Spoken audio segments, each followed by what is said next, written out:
Assalamualaikum warahmatullahi wabarakatuh. Salam sejahtera untuk kita semua.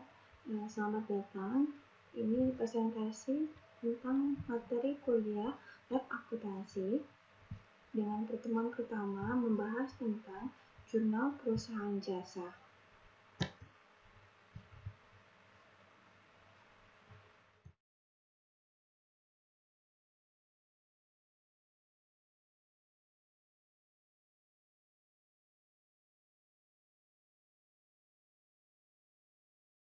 Kita sebelumnya harus tahu dulu perusahaan jasa itu adalah menurut Koper, perusahaan jasa adalah perusahaan yang menawarkan suatu tindakan tidak berwujud dan tidak menyebabkan perpindahan kepemilikan.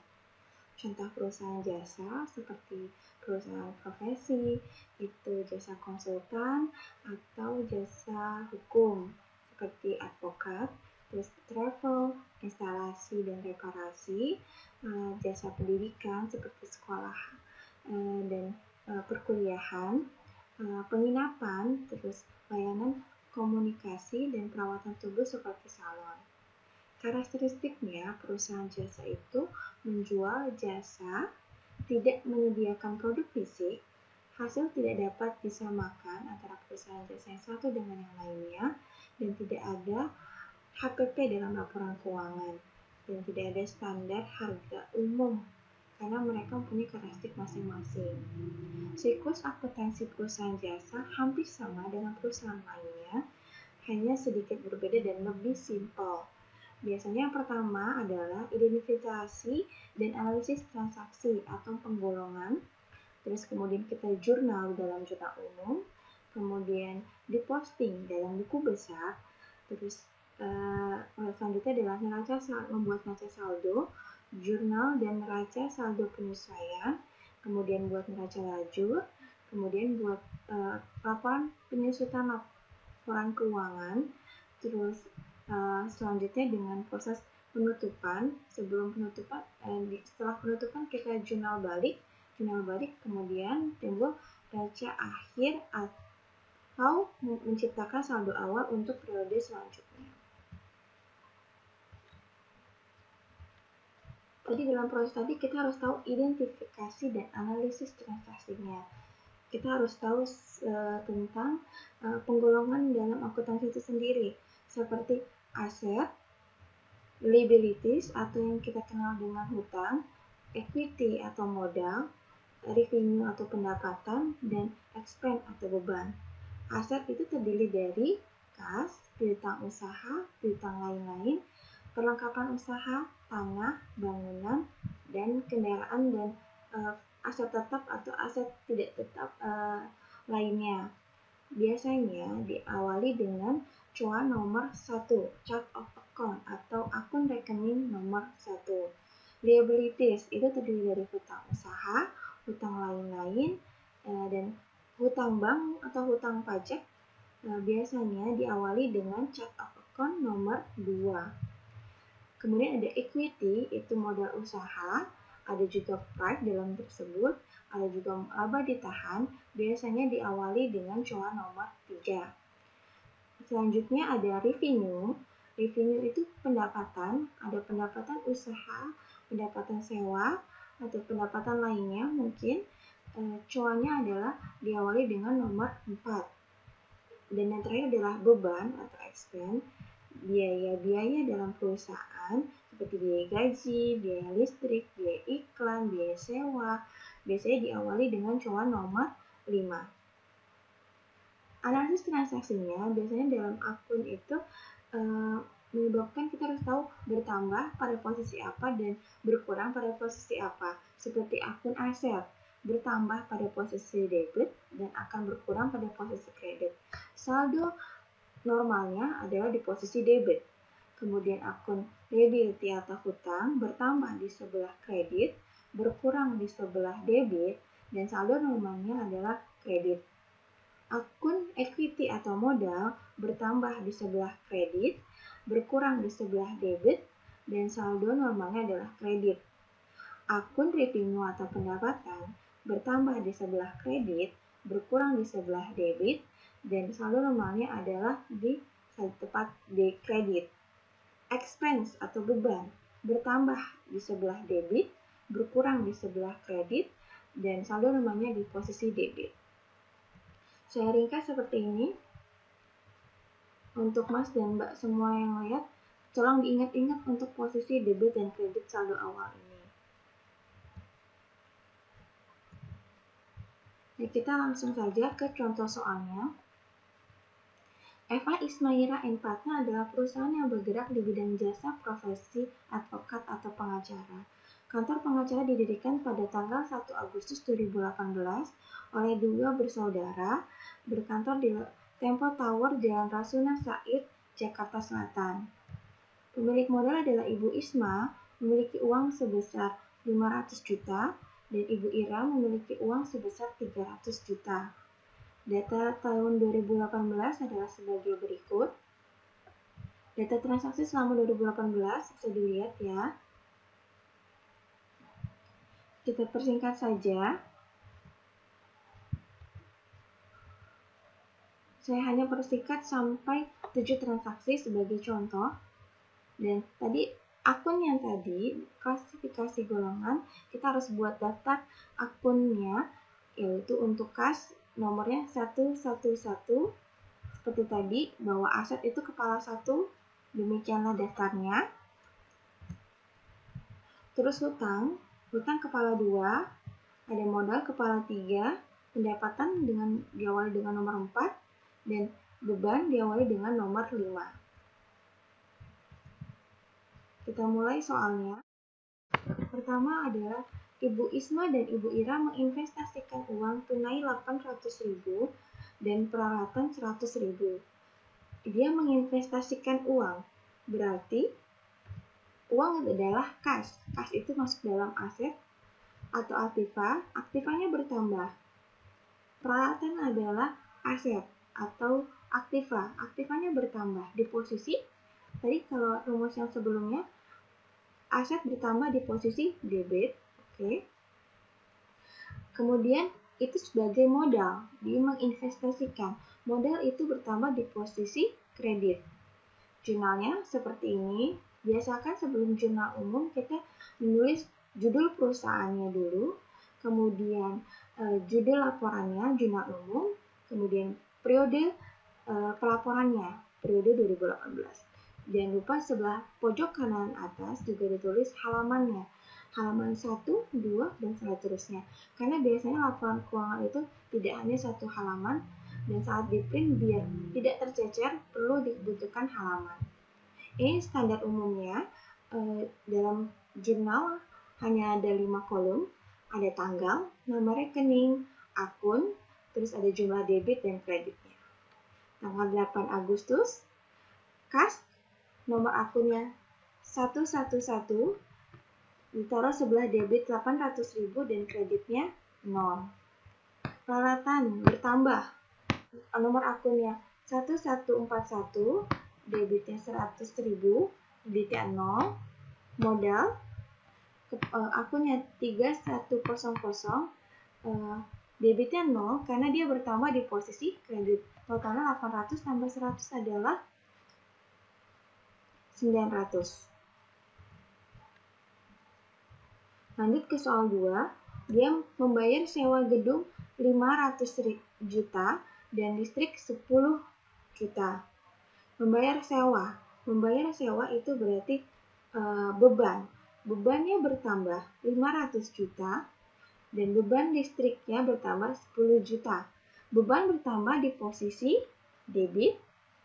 Saat membayar itu berarti dia mengeluarkan uang.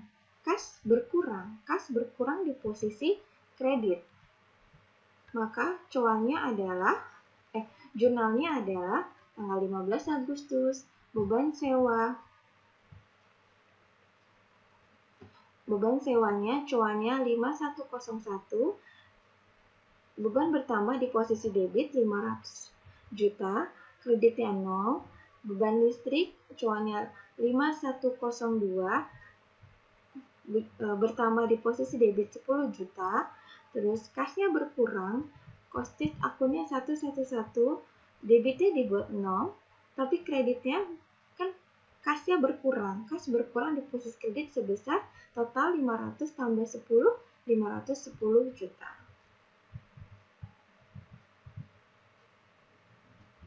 Soal selanjutnya, membeli kendaraan secara kredit 350 juta, tapi dibayar DP dulu 100 juta. Membeli kendaraan berarti kendaraan sebagai aset bertambah. Ya, kendaraan sebagai aset bertambah sebesar 350 juta. Dan dia bayarnya bukan dengan uang berkurang, tapi dengan kredit. Berarti hutang bertambah. Hutang bertambah di posisi kredit. Aset bertambah di posisi debit kendaraannya. Dan satu lagi, ini dibayar juga dengan uang cash DP 100 juta. Berarti ada juga kas berkurang sebesar 100 juta. Saldonya, jurnalnya seperti ini. Tanggal 9 September, kendaraan bertambah di posisi debit 350 juta dan hutang bertambah di posisi kredit. Hutangnya tadi 350 dikurang 100 karena 100-nya sudah dibayar dengan cash 250 juta. Kreditnya kasnya berkurang sebesar 100 juta. Seperti ini jurnalnya.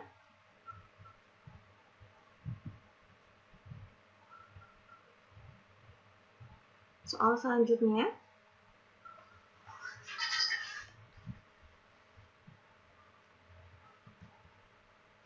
menerima DP atas jasa konsultasi tindak pidana 20% dari total kontrak kerja 100 juta.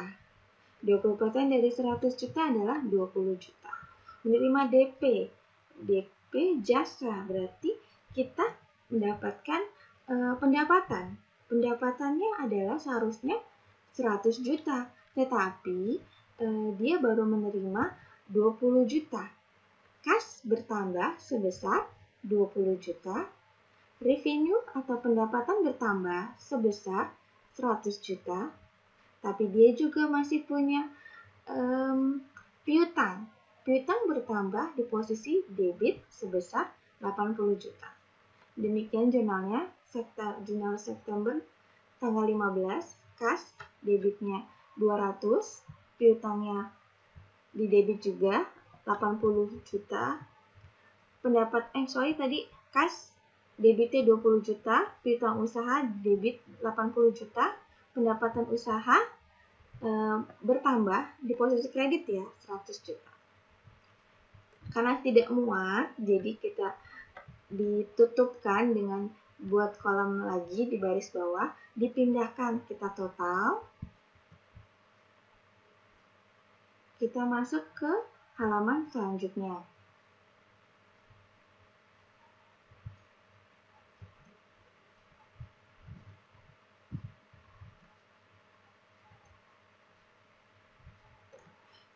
Soal selanjutnya adalah membayar gaji karyawan 50 juta.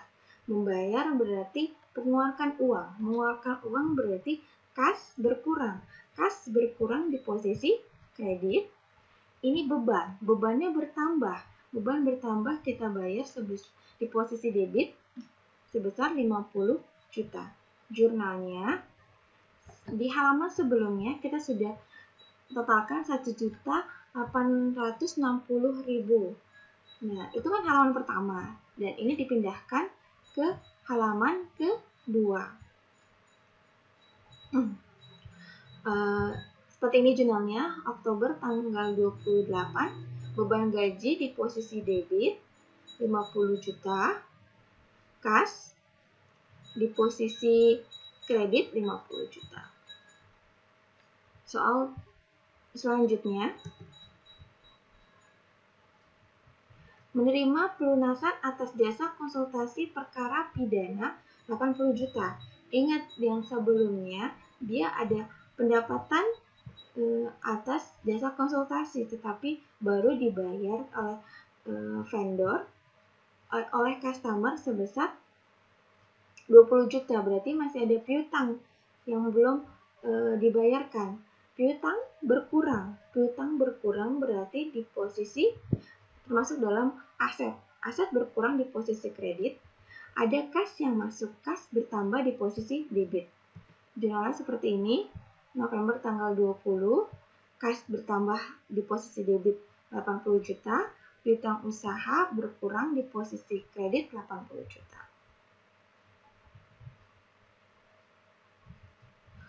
Soal selanjutnya, membayar pelunasan pembelian kendaraan.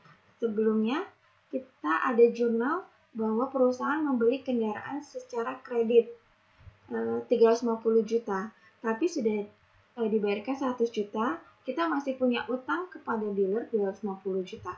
Berarti hutangnya berkurang saat kita mau bayar. Hutang berkurang di posisi debit, kas kita, uang kita juga berkurang di posisi kredit.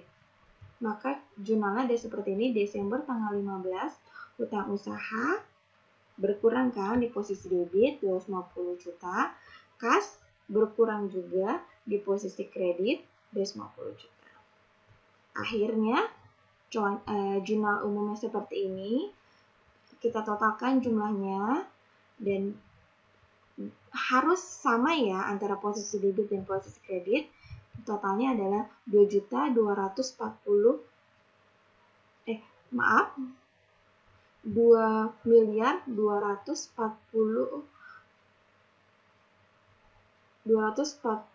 juta.